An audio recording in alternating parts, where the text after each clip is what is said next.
పాపేసిన painting ఎంత నచ్చింది అంటే సగం చిరుతుపులి అనుకుంటా, సగం చిరుతుపులి అస్థిపంజరంలో అయిపోయి 3 వారిన చెట్లు వెనకాల ఎఫారెస్టేషన్కి అంటే ఎలాగది సగం ఎండిపోయి సగం మొత్తం కాలిపోయి ఎముకల్లో ఉంటుంది. ఇంకా కాపాడుకుంటే అదే తీసుకురండి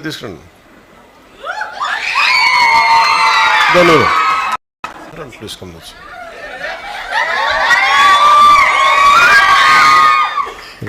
నాకు ఎంత నచ్చిందంటే ఈ జింక చూస్తే సగం ఎండిపోయింది ఎఫారెస్టేషన్ వల్ల, అదే పచ్చగా ఉండి ఎంతో కళకళలాడుతుంటాయి అనేది చూపించడం మనస్ఫూర్తిగా ఇది ఎంత అద్భుతం కదా. ఇది ఈ రోజున సాహితీ కానీ ఇక్కడున్న చిన్నపిల్లలు కానీ అందరూ కూడా మీరు ఈరోజు చేసింది చాలా సామాన్యమైన విషయం కాదు.